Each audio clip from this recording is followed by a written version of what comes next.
Very good evening to all of you. सभी का warm welcome है वाईडी योर इंग्लिश ट्यूटर पे। मेरा नाम है अमन बहल। आज सुबह का द हिंदू का फर्स्ट एडिटोरियल पढ़ने वाले हैं। कोर्ट एंड कंपनसेशन इसका टाइटल है। यह आर्टिकल लिखा हुआ है कोविड-19 के विक्टिम्स को सरकार की तरफ से हर्जाना जो मिलना था उसको दिलवाने के लिए हमारी कोर्ट्स कितना जोर लगा रही हैं, हमारी सरकारों को बहुत प्रेशराइज कर रही हैं। आज का क्विज़ मैं आपको दिखा दूं। मोटिवेशन क्विज़ आपका आधा पौना घंटा जो आप सीखेंगे, सारी ग्रामर वोकैब स्ट्रक्चर्स सबका सब एप्लीकेबल होगा इस क्विज़ पे। पूरे मन से सीखा करो और 5 में से 5 मार्क्स लेने की कोशिश किया करो। क्लास के लास्ट में इसका सोल्यूशन मैं आपको करवा देता हूँ। इसके एक ट्राई आप अभी भी दे सकते हैं इसको, है ना। चलिए आइए कुछ नया सीखते हैं।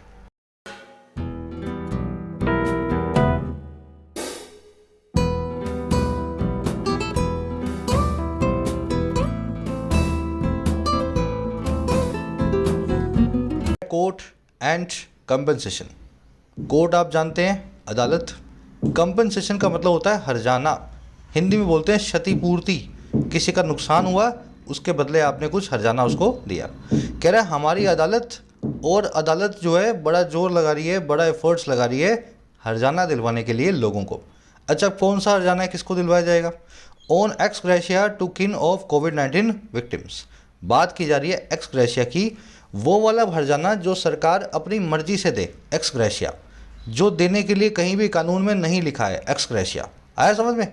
तो बात की जा रही है अपनी मर्जी से दिए जाने वाले हर्जाने की सगे संबंधियों को, किन को, रिश्तेदारों को। अच्छा, किन लोगों के? वो लोगों के जो कोविड-19 के विक्टिम्स हैं, जिनकी मौत हुई है कोविड-19 बीमारी के अंदर, महामारी के अंदर। आया समझ में? तो इस तरीके से कोर्ट जो है कंपनसेशन दिलवाने के लिए सरकार को मजबूर कर रही है कि आप जल्दी से जल्दी इन लोगों के रिश्तेदारों को इनका हर्जाना दे दो। अब ये आपने फ्रेज देख लिया पूरा। अब वर्ड्स को देखेंगे। कंपनसेशन हर्जाने को बोलते हैं, क्षतिपूर्ति। अब देखो क्षतिपूर्ति के सिनोनिम है अपने पास 3। याद कैसे रखोगे? रिपेरेशन में रिपेयर आ रहा है। रिपेयर मतलब किसी की रिपेयरिंग। पहले आपकी किसी की कोई चीज़ खराब हो गई, फिर उसको रिपेयरिंग के लिए आपने पैसा दिया, है ना। ऐसा समझ लो ना, क्षतिपूर्ति कर रहे हो आप। रिपेरेशन वही होता है कि कोई चीज़ खराब हुई है उसको रिपेयर करने के लिए सरकार ने, किसी ने भी आपको हर्जाना दिया, रेपरेशन। रेस्टिट्यूशन को भी ऐसे ही पकड़ सकते हो। किसी आदमी का कोई नुकसान हुआ है, वो बड़ा बेचैन है, उसको रेस्ट दिलवाने के लिए, आराम देने के लिए आपने कुछ पैसा दिया, रेस्टिट्यूशन। तो इस तरीके से इन वर्ड्स को आप दिमाग में बिठा सकते हो। रिकम्पेंस कंपनसेशन का सीधा सीधा सिनोनिम होता है। एक्स ग्रेशिया याद रखें, कभी भी लीगल ऑब्लिगेशन से नहीं दिया जाता। सरकार बस दे देती है कि चलो आपका नुकसान हुआ है, थोड़ा सा पैसा आपके रिश्तेदारों को दिया जाएगा। इसमें ग्रेशिया नाम के वर्ड से इसको याद रखें। ग्रेशिया मतलब ग्रेटिफिकेशन, ग्रेटिफिकेशन मतलब एहसान।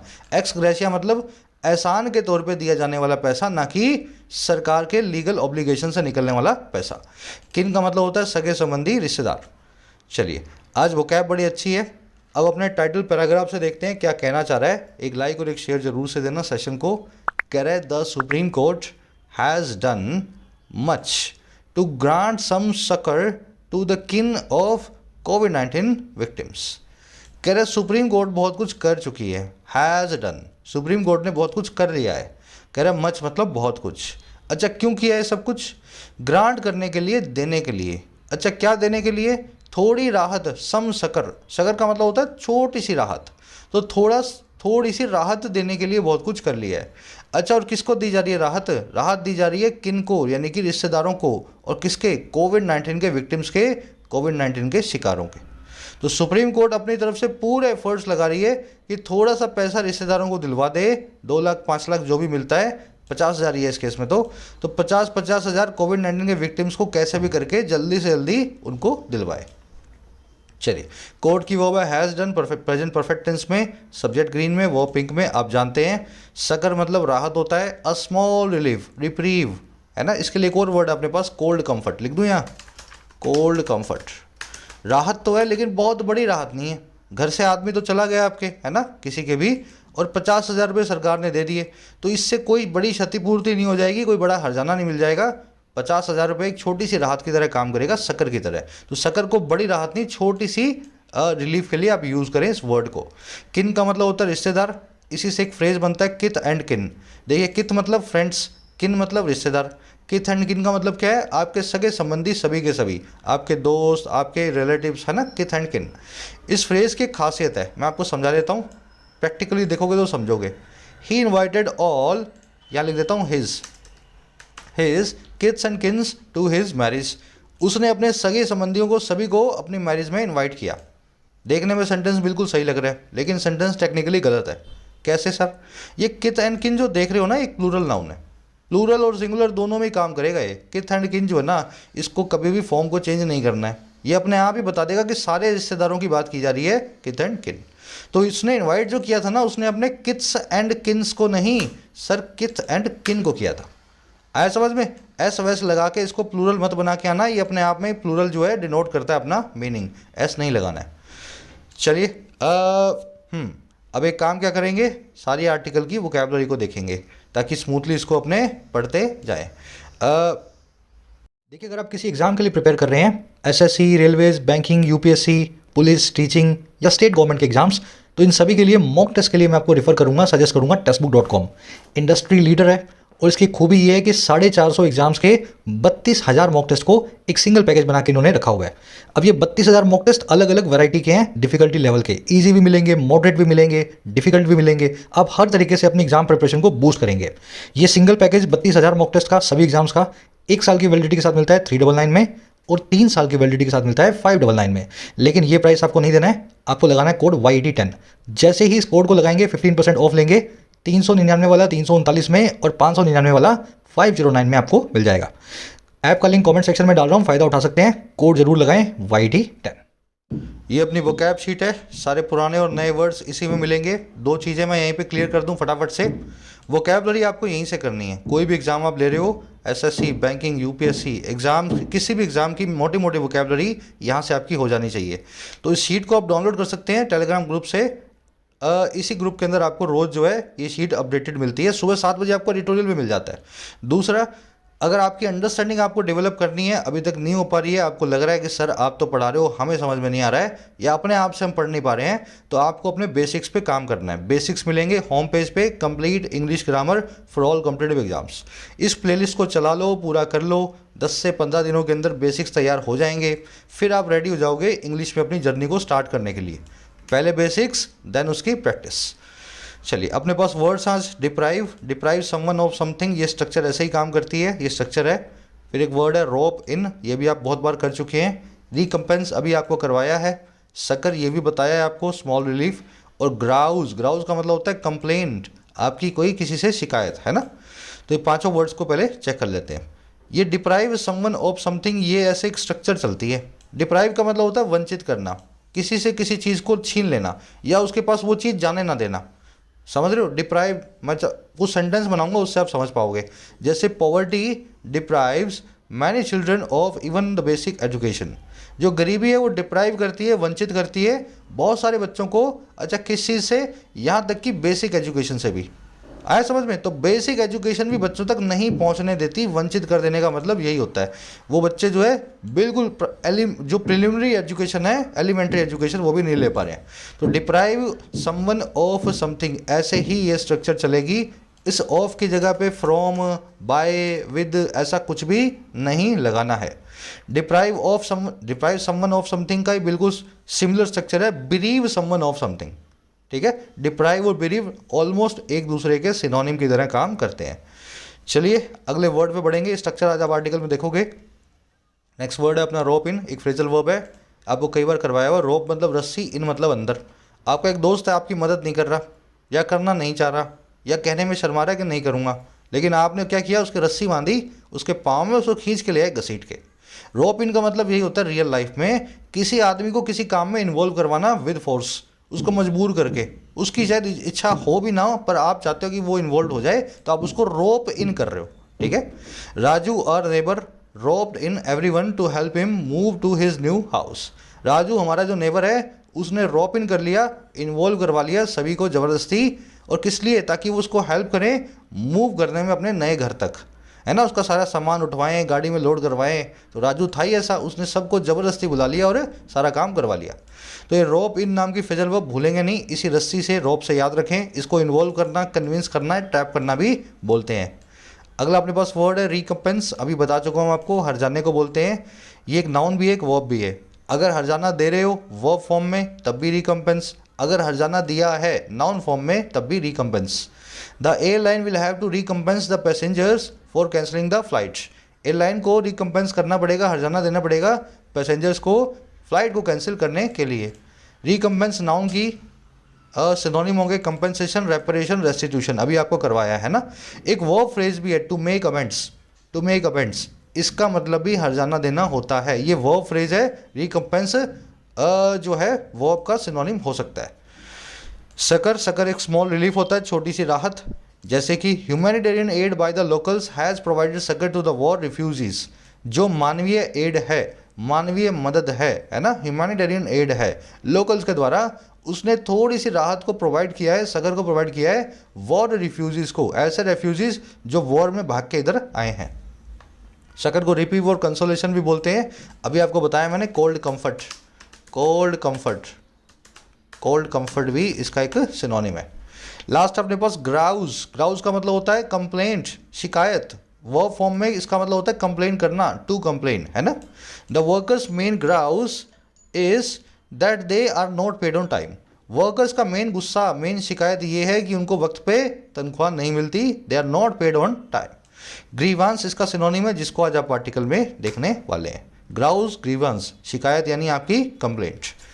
चलिए 4-5 वर्ड्स हैं, डिटेल में करवा दिए हैं, रिवीजन चालू रखो। इस वोकैब शीट को ढंग से रोज मेरे साथ पढ़ना सीख लो। 500-700 वर्ड्स इसमें हो चुके हैं, किसी भी एग्जाम के लिए मोर देन इनफ है ना।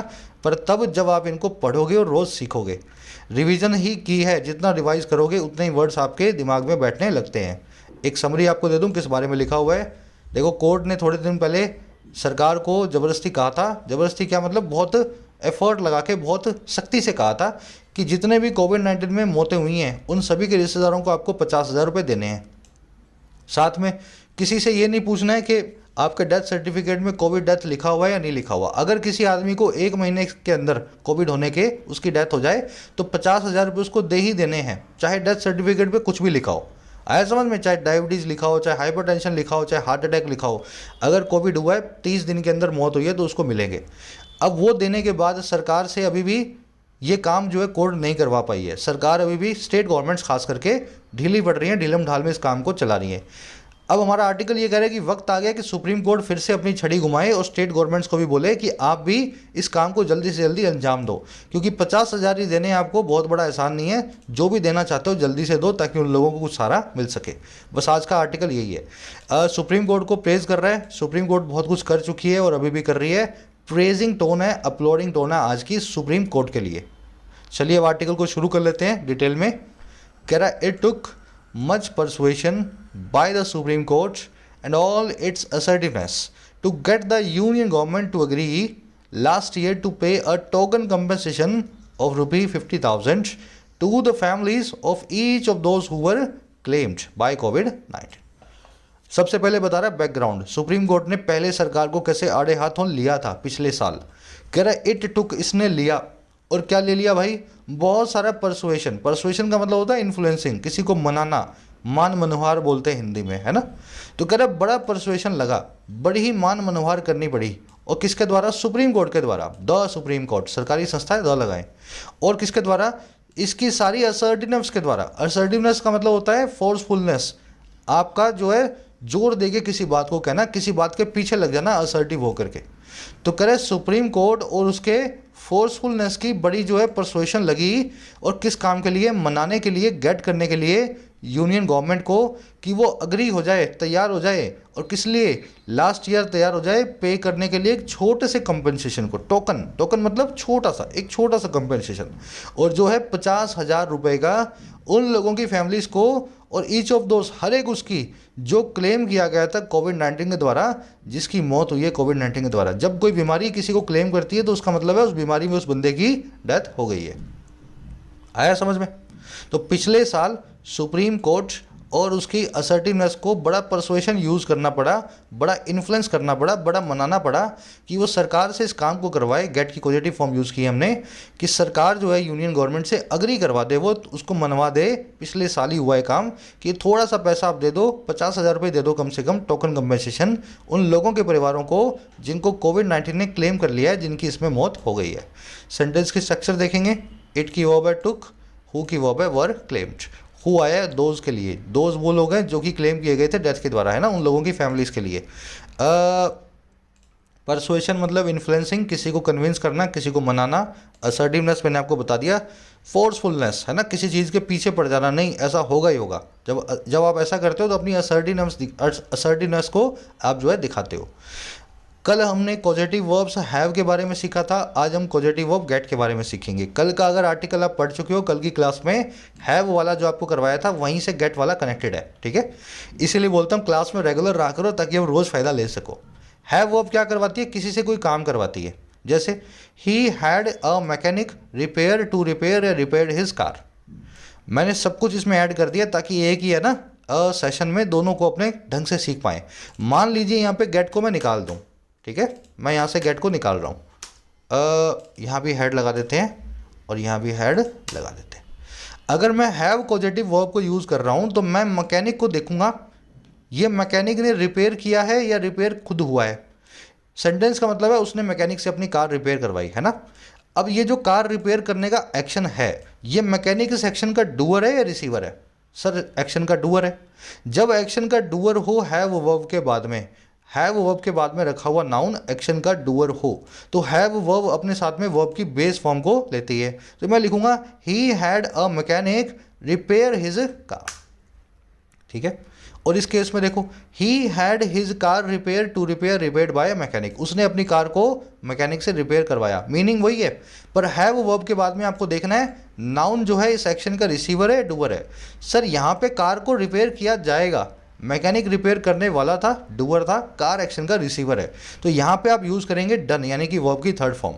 हैव वर्ब इसी तरीके से काम करती है। अब इसी को अपने थोड़ा सा और आगे बढ़ा रहे हैं। आज अपने हैव नहीं, अपने बात कर रहे हैं गेट वर्ब की, ठीक है। गेट वर्ब भी यही काम करती है, हैव वर्ब भी यही काम करती है। गेट वर्ब में क्या खासियत है, अगर नाउन जो है डूअर हो एक्शन का तो आप टू इन्फिनेटिव को यूज़ करेंगे, और अगर रिसीवर हो एक्शन का तो आप हैव की तरह ही वर्ब की थर्ड फॉर्म को यूज़ करेंगे। तो सेकंड केस में तो यहाँ पे आप रिपेयर्ड ही लिखने वाले थे हैव वर्ब के साथ में भी, लेकिन फर्स्ट केस में आप यहाँ पे बेस फॉर्म नहीं बल्कि टू इन्फिनेटिव यूज़ करेंगे, यहाँ लिखेंगे टू रिपेयर। तो हैव और गेट को दिमाग में एक साथ बिठा के चलो। अगर रिसीवर हो तब तो वर्ब की थर्ड फॉर्म, अगर डूअर हो तो हैव वर्ब के साथ में बेस फॉर्म और गेट वर्ब के साथ में टू इन्फिनेटिव। तो यहाँ पे टू रिपेयर और यहाँ पे वर्ब की थर्ड फॉर्म। अब किसी के ये भी दिमाग में हो सकता है सर हैव और गेट में फ़र्क क्या है, दोनों ही किसी से कोई काम करवा रही हैं तो मैं कैसे समझूंगा कौन सी यूज़ करूं। गेट जो है इनफॉर्मल है, हैव फॉर्मल है। अगर लिखने की बात कर रहे हो तो हैव को यूज़ करें, अगर बोलने की बात कर रहे हो तो गेट को यूज़ किया जा सकता है। लिखने में भी आ जाती है लेकिन कम फॉर्मल है हैव के मुकाबले, हैव के बनिस्बत। चलिए कह रहे हाँ, कह रहे time has now come for the, आज के क्विज में यूज़ करूंगा यही सारे कॉन्सेप्ट जो आपको करवाया है ना। कह रहे the time has now come for the court to assert its authority once again to ensure that neither tardiness on the part of the states nor incorrect rejection of claims deprives genuine victims of their right to the ex gratia amount। कह रहा है ये काम तो court ने बड़ा अच्छा कर दिया था पहले वाला। कह रहा है अब वक्त आ चुका है, now the time has come, और किसके लिए, कोर्ट के लिए। और किस काम को करने का, असर्ट करने का, फोर्स करने का। असर्टिवनेस देखा ना आपने, फोर्सफुलनेस, असर्ट करना मतलब फोर्स करना। कह रहे कि कोर्ट फोर्स करे, पुश करे अपनी अथॉरिटी को, अपने अधिकारों को, अपनी ताकतों को फिर एक बार वंस अगेन। अच्छा क्यों करे भाई, इंश्योर करने के लिए, पक्का करने के लिए इस चीज़ को, दैट, अच्छा किस चीज़ को, कि ना तो जो टार्डीनेस है, ना तो जो लेट लतीफ़ी है, टार्डीनेस मतलब लेट लतीफ़ी, लेजीनेस। कह रहे ना तो जो आलसी बनाया लेट लतीफ़ी है, और किसके पार्ट पे, किसकी तरफ से, हमारे राज्यों के पार्ट से, है ना, हमारे राज्यों की तरफ से। और ना ही गलत तरीके से जो रिजेक्शन है, इनकरेक्ट रिजेक्शन है क्लेम का, दावों का। कह रहे ना तो ये और ना ये। कह रहे कोई भी चीज़ जो है ना डिप्राइव ना करे, वंचित ना करे सही विक्टिम्स को, सही शिकारों को, और किससे, उनके उस हक से, उस राइट से, उस अधिकार से जो है एक्स ग्रेशिया अमाउंट का, सरकार के द्वारा हर्जाने में दी जाने वाली एहसान वाली अमाउंट का। आया समझ में। तो कोर्ट ने पहले तो 50,000 रुपये का रूल बनवा दिया सरकार से, ज़बरदस्ती, ज़बरदस्ती का मतलब है अपनी अथॉरिटी को यूज़ करके। कह रहा है अब वक्त आ गया है कि ये 50,000 रुपये के रूल को कोर्ट इम्प्लीमेंट भी करवाए, फिर से अपनी छड़ी घुमाए, ताकि स्टेट्स जो है ना तो लेट लतीफ़ी करें और ना ज़बरदस्ती किसी का रिजेक्शन में क्लेम डाल दें कि भाई आपका जो है घर वाला जो है उसको हम क्लेम नहीं दे सकते, है ना, उसकी डेथ तो कोविड में हुई नहीं। तो दोनों ही तरीके किसी को भी वंचित, डिप्राइव या बिरीव ना करें सही विक्टिम्स को उनके राइट से, उनकी एक्सग्रेशिया अमाउंट के। चलिए अब सेंटेंस की स्ट्रक्चर, टाइम की वो है has now come, present perfect tense में टार्डीनेस और इनकरेक्ट रिजेक्शन दोनों जुड़े हुए नीदर नॉर नाम की कोरिलेटिव कंजंक्शन से, ठीक है। टार्डीनेस और इनकरेक्ट रिजेक्शन इन दोनों की वर्ब है deprives, singular verb. Deprive someone of something, ये ऐसे ही चलेगा, किसी को किसी चीज़ से वंचित करना। फ्रॉम मत लगाया ना, फिर बता रहा हूँ, डिप्राइव के बाद में ऑफ आता है, फ्रॉम मत लगा के आना। एक्स ग्रेशिया आप जानते हैं ऑलरेडी। अब ये नीदर नॉर को चेक कर लेते हैं। टार्डीनेस का मतलब देख लेना ना, स्लोनेस, स्लगिशनेस, लेजीनेस, आपकी जो लेट लतीफ़ी ढीलापन कहलाता है टार्डीनेस। स्टेट्स अभी ऐसे ही हो रही हैं, ढीली हो रही हैं, मतलब जो देना है ना उसको दे नहीं रही, बोले हाँ हाँ हम देंगे देंगे ऐसा कर रही हैं। नीदर और नॉर आपने देखा, दो दो सब्जेक्ट को इन्होंने जोड़ दिया, लेकिन वर्ब ली हुई है सिंगुलर। तो नीदर नॉर इधर और से वर्ब को कैसे आप अग्री करवाते हैं, सिंपल सा इसका फॉर्मूला है। जैसे neither she nor her sister has या हैव क्रैक्ड द एग्ज़ाम, ना तो उसने ना उसकी बहन ने एग्ज़ाम को क्रैक किया है। दोनों ही सिंगुलर हैं, शी भी और हर सिस्टर ये भी सिंगुलर है। आपको सिर्फ ये देखना है कि जो नीदर और नॉर में से नॉर के पास वाला है ना, नॉर के पास वाला वो सिंगुलर है या प्लूरल है ना, पहले वाले के ऊपर जाना ही नहीं है आपको। तो नॉर के पास में हर सिस्टर तो सिंगुलर होता है, सिंगुलर के हिसाब से आपको हैज़ को यहाँ पे यूज़ कर लेना है। नीदर नॉर इधर और में आपको सब्जेक्ट्स को चेक करना है, और चेक करना है जो बाद वाले के बाद वाला जो सब्जेक्ट है ना, नॉर के बाद वाला या और के बाद वाला इधर और में, अगर वो सिंगुलर है तो वर्ब सिंगुलर, अगर वो प्लूरल है तो वर्ब प्लूरल। यहाँ देखो, ना उसने ना उसके दोस्तों ने एग्जाम को क्रैक किया है, नॉर के बाद में प्लूरल नाउन रखा हुआ है, इस पहले वाले से कोई कनेक्शन हमारा है नहीं, हम नॉर के बाद वाले नाउन को देखेंगे और इसके हिसाब से करेक्ट वर्ब यानी कि प्लूरल वर्ब को चूज़ करेंगे। तो ये सब्जेक्ट वर्ब एग्रीमेंट का पार्ट है नीदर नॉर, इसको ध्यान से देख लेना है ना, बाद वाले के हिसाब से आपको वर्ब को पकड़ना है। चलो आगे बढ़ते हैं। कह रहा है in the latest hearing, the court had to pull up a couple of states for not disbursing the amount fast enough and express concern about the high number of rejected claims। कह रहा है इस नए से एक hearing में, latest hearing में, सबसे नई सुनवाई में, है ना, जो अभी अभी सुनवाई हुई है हीरिंग, कह रहा है कोर्ट को पुलअप करना पड़ा। पुलअप करने का मतलब होता है आड़े हाथों लेना, रिप्रिमांड, एडमोनिश करना, डांट फटकार लगाना। तो कोर्ट को डांट फटकार लगानी पड़ी एक कपल ऑफ स्टेट्स को, एक दो स्टेट्स को, और किस लिए, डिस्बर्स ना करने के लिए अमाउंट को तेजी से, फास्ट इनफ। और कोर्ट को एक्सप्रेस भी करना पड़ा, कोर्ट को had to pull up and court had to express, court को जताना भी पड़ा अपनी चिंता को high number of rejected claims के बारे में, जो रिजेक्टेड क्लेम्स है उनके नंबर हाई होने के बारे में। तो अभी अभी यही हुआ है, हीरिंग के अंदर कोर्ट ने कई क्लेम्स जो है स्टेट्स के सेक्रेटरीज को बुलाया, उनको लताड़ा कि पैसे क्यों नहीं देते हो तुम जल्दी जल्दी 50,000 रुपये, और इतना ज़्यादा क्लेम रिजेक्शन क्यों है तुम्हारा, बार बार मना क्यों कर देते हो कि ये क्लेम नहीं मिलेगा, आपके घर में कोविड डेथ नहीं हुई है ना। तो ऐसा कोर्ट ने बोला। कोर्ट की वर्ब है had, have to, has to, had to, किसी काम को करने की आपकी ऑब्लिगेशन होना। पुलअप करना मतलब लताड़ना, रेप्रिमांड, एडमोनिश करना। आगे बढ़े। कह रहा है in the backdrop of reports that there has been significant under reporting of deaths due to the novel corona virus pandemic, the bench had pass orders some month ago to the effect that no person's family shall be denied the benefit on the ground that the death certificate did not specify the cause of death as due to COVID-19। अब बता रहा है court ने लताड़ा क्यों, claim rejection के लिए court का क्या रूल है। कह रहा है बैकड्रॉप में ऐसी रिपोर्ट्स के, बैकड्रॉप मतलब पृष्ठभूमि, ऐसी पास हिस्ट्री, कह रहा है ऐसी रिपोर्ट्स के परिदृश्य में, पास हिस्ट्री में, बैकड्रॉप में, और रिपोर्ट्स कैसी भाई कि बहुत बड़ा नंबर जो है अंडर रिपोर्टिंग का हुआ है। There has been significant under reporting. Under reporting मतलब रिपोर्टिंग कम होना, मरे तो 1 लाख डाल दिया 10,000, है ना, अंडर रिपोर्ट करना। तो कह रहा है ऐसी रिपोर्ट्स के बैकड्रॉप में कि बहुत सारी डेथ्स जो हैं वो अंडर रिपोर्ट हुई हैं कोरोना वायरस पैंडेमिक के जो है वजह से। कह रहा हुआ क्या, इन रिपोर्ट्स को देखते हुए बेंच ने पास कर दिया था ऑर्डर्स को कुछ मंथ पहले, और वो ऑर्डर्स किस तरह के थे, टू द इफेक्ट, कुछ इस तरह के थे। टू द इफेक्ट का मतलब होता है उन ऑर्डर्स की रियल जो है ना बात हम नहीं लिख रहे हैं, वर्ड फॉर वर्ड नहीं लिख रहे हैं, बस हम उस ऑर्डर्स की जो बात उसमें लिखी गई थी उसका मतलब बता रहे हैं, है ना।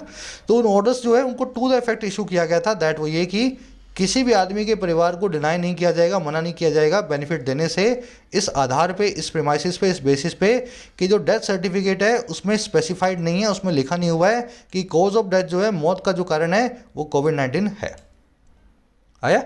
तो अंडर रिपोर्टिंग अपने देश में बहुत हुई है। आप जो देख रहे हो 5-7 लाख की फिगर्स डेथ्स की, एक्चुअल में डेथ्स की फिगर्स बहुत ज़्यादा होंगी, ऐसा रिपोर्ट्स का दावा है।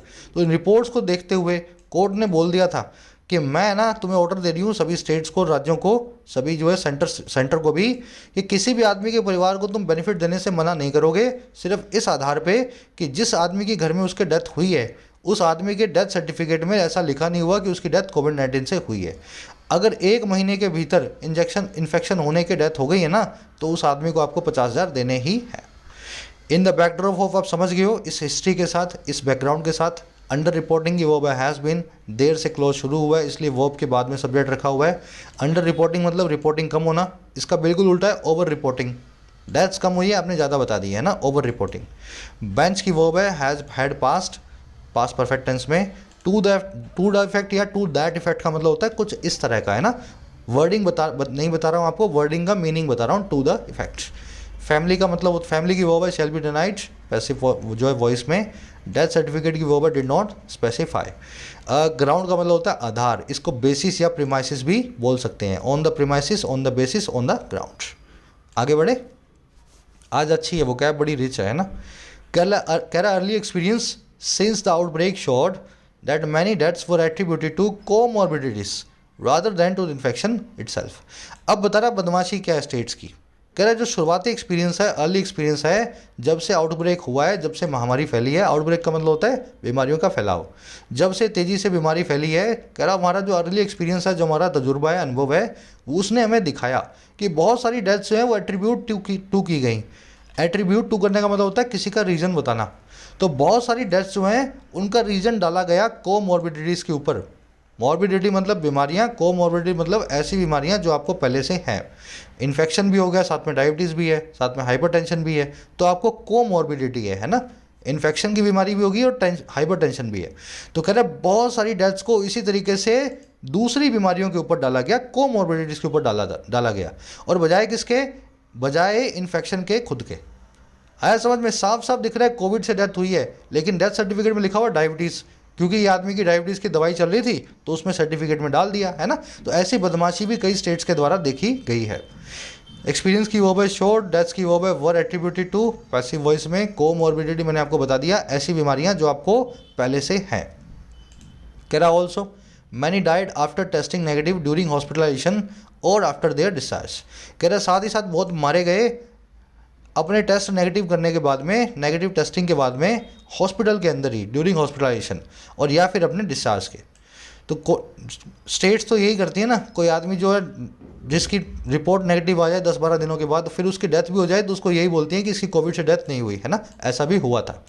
मैनी की वर्ब डाइड है। कह रहे to address this situation the court directed that any death occurring within 30 days of a person testing positive or being clinically determined to suffer from the infection will be eligible for the ex gratia payment। तो court ने सारा system ही सुलझा दिया एक rule के साथ में। इस पूरी सिचुएशन को एड्रेस करने के लिए कोर्ट ने डायरेक्ट कर दिया कि कोई भी डेथ जो हो रही हो 30 दिनों के भीतर किसी भी आदमी के पॉजिटिव टेस्ट करने के, और या फिर एक क्लिनिक में, एक हॉस्पिटल में डिटर्मिन हो जाने के, उस आदमी के पता लग जाने के, निर्धारित हो जाने के कि वो सफ़र कर रहा है इस इन्फेक्शन से। कह रहा है वो जो आदमी है ना, ये जो आदमी है, कोर्ट ने ऐसा बोला, कह रहा है ये एलिजिबल होगा, है ना। एनी डेथ, कोई भी मौत है वो एलिजिबल होगी, वो लायक होगी। और किसके लिए, एक्स ग्रेशिया पेमेंट के लिए। तो 30 दिनों में कोविड होने की डेथ हुई तो कोई झंझट नहीं है, अब डेथ सर्टिफिकेट पे कुछ भी लिखा हुआ है। कोर्ट की वर्ब डायरेक्टेड, डेथ की verb will be eligible. Occurring आया यहाँ पे एडजेक्टिव डेथ के लिए, वो डेथ जो अकर हो रही है 30 दिनों में। और कुछ देखने वाला है, क्लिनिकली डिटरमिन्ड का मतलब है कुछ लोगों का RT-PCR नहीं होता, है ना। आपको क्लिनिक के अंदर किसी और तरीके से आपके ऊपर ट्रायल चल रहे हैं, वहाँ पे डॉक्टर ने आपको बताया कि कोविड हो चुका है आपको, है ना। मतलब RT-PCR नहीं भी हुआ हो, लेकिन किसी और भी तरीके से पता लगाओ हॉस्पिटल में कि इसको कोविड है, तो वो भी आदमी माना जाएगा कोविड के लिए एलिजिबल है, एक्स ग्रेशिया पेमेंट के लिए। कह रहा है in addition the court devised an appealing mechanism in the form of grievance redressal committee at the district level. कह रहे इसी के साथ साथ कोर्ट ने ईजाद किया, डिवाइस किया एक अपील के सिस्टम को, अपील मैकेनिज्म को। और किस फॉर्म में, ये था फॉर्म में, रूप में ग्रीवांस रिड्यूसल कमेटी के। ऐसी कमेटी जो आपके ग्रीवांस, आपकी ग्राउज, आपकी कंप्लेंट को रिड्रेस करे, उसका सोल्यूशन लाए। और कहाँ पे, हर जिले लेवल पे, एट द डिस्ट्रिक्ट लेवल। तो ऐसा भी कोर्ट ने किया, ऐसी कमेटियां भी हर डिस्ट्रिक्ट में भारत के कोर्ट ने बना दी। कोर्ट की वो है डिवाइस्ड, ग्रीवांस मतलब शिकायत, रिड्रेस मतलब किसी चीज़ को री प्लस में एड्रेस, संबोधित करना, सोल्यूशन लाना, किसी प्रॉब्लम का रिड्रेसल कहलाता है। चलिए आइए नेक्स्ट पैराग्राफ पे बढ़ते हैं। अब हुआ क्या, कह रहा in the latest order the bench comprising justice M.R. Shah and Justice Sanjeev Khanna had directed that if a claim has been rejected due to defects in the application, the family must be given an opportunity to rectify the shortcoming and then be paid the compensation। कह रहा अपने सबसे नए order में, latest order में, एक जो bench थी ना, जजेस का ग्रुप था, बेंच का मतलब होता है ग्रुप ऑफ जजेस, जो कंप्राइज करता था, जिसमें शामिल थे ये दोनों जस्टिस साहब। कह रहे ये बेंच ने डायरेक्ट कर दिया, ऐसा डायरेक्शन दे दिया दैट वो ये कि अगर कोई क्लेम जो है रिजेक्ट किया गया है डिफेक्ट की वजह से, गलतियों की वजह से एप्लीकेशन फॉर्म में, कह रहा अगर ऐसा हुआ है ना, ऐसा हुआ है तो फैमिली जो है ना उसको दिया जाना चाहिए एक अपॉर्चुनिटी को, एक मौके को, कि वो रेक्टिफाई करे, वो सुधारे अपनी कमी को, शॉर्ट कमिंग को, और फिर उसको पे किया जाए या वो पेड हो सारा का सारा हर्जाना कंपेंसेशन। तो ऐसा भी कोर्ट ने बोला है। अगर आपने फॉर्म में गलती से कुछ गलत लिख दिया, घर में सब कुछ, आपके डेथ भी हुई है ना, अब एलिजिबल भी हो, कुछ गलत आपने लिख बैठे, फादर नेम की जगह पे मदर नेम लिख दिया, तो आपका क्लेम रिजेक्ट हो जा रहा था, फिर सरकार आपसे दूसरी एप्लीकेशन नहीं ले रही होगी। तो कोर्ट ने यही बोला कि जिसका एप्लीकेशन फॉर्म गलत हो उसको अधिकार दे रही हूँ मैं कि वो वहीं खड़े खड़े अपना फॉर्म सही करे और फिर से अपना फॉर्म जमा करा के अपने पैसे सरकार से ले ले। सिंपल सी बात है, होनी चाहिए, है ना। बेंच की वर्ब है हैज़ डायरेक्टेड, क्लेम की वर्ब है हैज़ बीन रिजेक्टेड, फैमिली की वर्ब है मस्ट बी गिवन। रेक्टिफाई का मतलब होता है सुधारना, करेक्ट करना, रेमेडी करना, अमेंड करना, समझ गए ना, किसी चीज़ में सुधार करना। शॉर्ट कमिंग का मतलब होता है गलती जो फॉर्म में आपने की है। शॉर्ट कमिंग को लेक्यूना या डेफिशिएंसी या मिस्टेक भी बोल सकते हैं। अच्छा, फैमिली की दूसरी वर्ब है मस्ट बी पेड, है ना, पहली मस्ट बी गिवन, दूसरी मस्ट बी पेड। चलिए आगे बढ़े, स्ट्रक्चर आपको समझा दिए। कंप्राइजिंग, क्या आप मुझे बता सकते हैं कंप्राइज के बाद में, वर्ब कंप्राइज के बाद में ऑफ लगता है या नहीं लगता? अच्छा, अगर नहीं लगता है तो कौन सी वर्ब है जो कंप्राइज का सिनोनिम है और अपने बाद में ऑफ लेती है? मान लीजिए यहाँ पे कंप्राइजिंग, इसके बाद में तो ऑफ लगाया नहीं, तो कौन सी ऐसी वर्ब लगा सकता था जो कंप्राइज की सिनोनिम तो है लेकिन अपने बाद में ऑफ हमेशा लेती है? याद करो, नोट्स में निकालो, कई बार करवा चुके हैं, थोड़ा सा कोशिश किया करो आप भी, है ना, अपने नॉलेज को परखने की। डालना कमेंट्स में जिनको बताओ। चलिए, कह रहा नोटिंग, लास्ट में बता दूंगा मैं, अभी कोशिश कर लो पहले आप। कह रहा noting that in some cases the number of claims is lower than the number of registered deaths. The court has directed that officials reach out to the families on their own. कह रहा note करते हुए इस चीज़ को, observe करते हुए, क्या चीज़ को भाई, कि कुछ केसेस में, कुछ स्टेट्स में ऐसा समझ लो, जो नंबर ऑफ क्लेम्स हैं वो बहुत कम है, और किससे? नंबर ऑफ रजिस्टर्ड डेथ से। मौतें हुई हैं 10,000 और क्लेम हुए हैं 5,000, है ना, तो इस तरीके से क्लेम बहुत कम है। कह रहा है इस चीज़ को नोट करते हुए कोर्ट ने डायरेक्शन दे दिया कि सरकारी अधिकारी बाबू जो हैं रीच आउट टू करें, अप्रोच करें, फ़ोन करें, घर पे जाएं उन फैमिलीज़ के अपने आप, ऑन देयर ऑन। समझ गए ना, कोई उनको बुलाए नहीं, वो फैमिली आए नहीं, सरकारी अधिकारी खुद उनके घर जाए, उनको पूछे जाके कि आपको हर्जाना क्यों नहीं चाहिए। कोर्ट की वर्ब है हैज़ डायरेक्टेड, ऑफिशियल्स की वर्ब है रीच आउट टू, नंबर इसकी वर्ब है इज, लोअर देन मतलब कंपैरेटिव डिग्री, साथ में देन को लगाया गया, कंपेयर किया गया है ना, दोनों चीज़ों में कंपैरिजन किया गया है। नोटिंग यहाँ पे पीपीएस से present participle simultaneous action, court ने डायरेक्ट किया था, और कैसे? इस चीज़ को नोट करते हुए। दो काम एक साथ हो रहे हैं ना, तो पहले काम को हमने पार्टिसिपल फ्रेज बना दिया, इसको बोलते हैं पीपीएस से, वर्ब के आईएनजी फॉर्म से इसको लिखा जाता है। चलिए आगे बढ़े। रीच आउट टू करने का मतलब होता है किसी को अप्रोच करना। अब ये ऑन वाला कॉन्सेप्ट देख लो, इंग्लिश में ऑन जब भी एडजेक्टिव बन के आएगा अपने पहले पॉजेसिव लेगा। गलती ये होती है कि आप इस ऑन नाम की वर्ब के आगे भी पॉजेसिव लगा देते हैं, वो नहीं करना है। जब ये एडजेक्टिव बन के आए अपने आगे पॉजेसिव लेगा, वर्ब बन के आए तो पॉजेसिव नहीं देना है। We have a house of own, हमारा खुद का हाउस है, हमारा खुद का घर है। We have a house of own, own अकेले आ रहा है, ऑफ अच्छा एडजेक्टिव ही नहीं बल्कि नाउन भी, ठीक है, नाउन भी। ऑफ प्रेपोजिशन के बाद में ऑन नाम का नाउन आ रहा है, ऑन का मतलब है खुद का। अगर आप ऑन एडजेक्टिव या नाउन को यूज़ कर रहे हो तो उसके पहले पॉजेसिव लगाना पड़ेगा। और वी का पॉजेसिव क्या होता है? वी का पॉजेसिव होता है आर ऑन। समझ गए ना, इसको आपको पॉजेसिव को यूज़ करना ही है ना। मान लो वी की जगह पे यहाँ लिखा होता ही, यहाँ पे आर की जगह हम लगा देते हैं हिज ऑन, ठीक ठीक है। मान लो यहाँ पे लिखा होता है शालिनी, शालिनी मतलब एक लड़की, तो लड़की के लिए आ जाता शालिनीज ऑन, यानी कि हर ऑन। तो इस तरह से पजेसिव आपको हर वर्ड का देना पड़ेगा ऑन से पहले। उसी तरीके से ही इज़ अ बिलियनर या millionaire in on rights. In on right का मतलब होता है अपने दम पे, आया समझ में। वो एक मिलियनर है, वो एक लखपति है अपने दम पे, इन ऑन राइट्स। अगेन वही बात है, इन प्रपोजिशन के बाद में ऑन लिख रहे हो तो आपको क्या करना है, यहाँ पे लगाना है in his on right, possessive देना पड़ेगा। वी ऑन 3 कंपनीज, हम 3 कंपनियों के मालिक हैं। अगेन वी के बाद में ऑन लिखा हुआ है, अब क्या करेंगे आप यहाँ पे लगा देंगे आवर को, ऐसे करेंगे ना।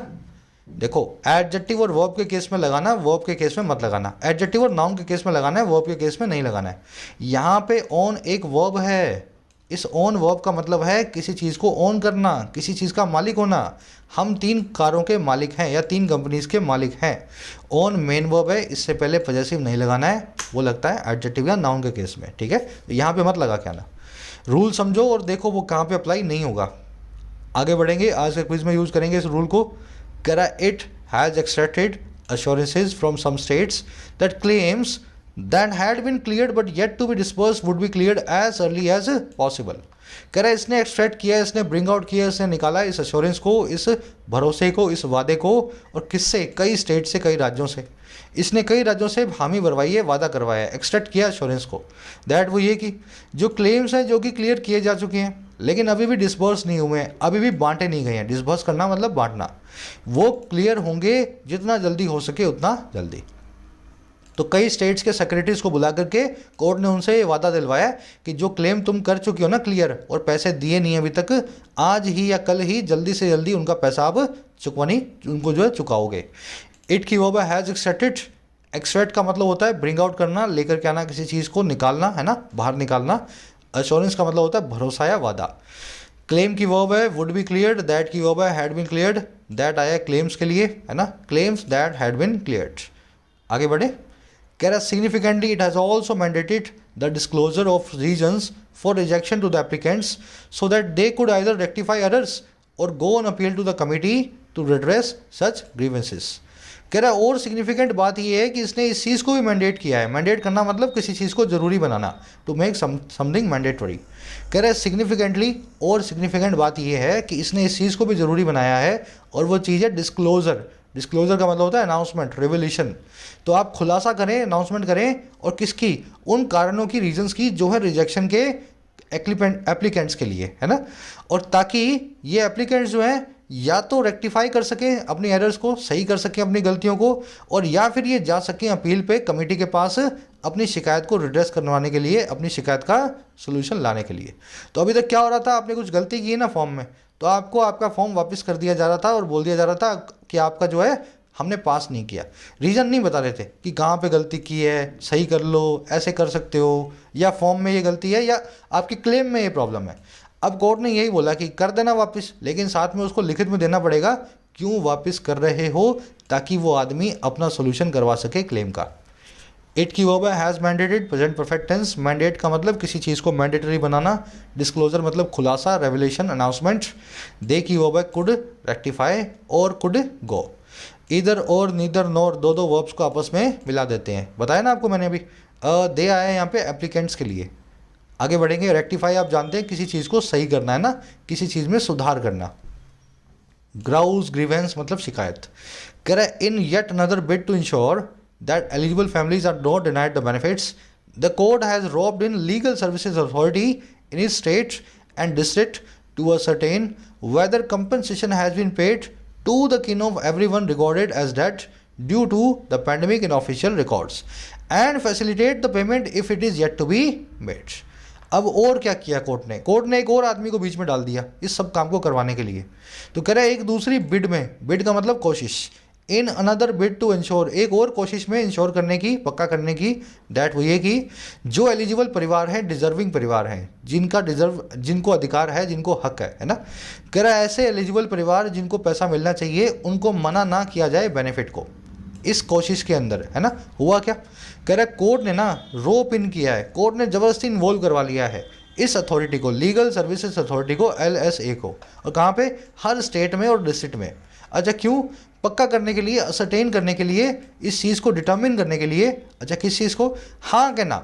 जो कंपनसेशन है, जो हर्जाना है, वो पे किया गया है या नहीं किया गया है, और किसको? रिश्तेदारों को, हर एक के। और किसके?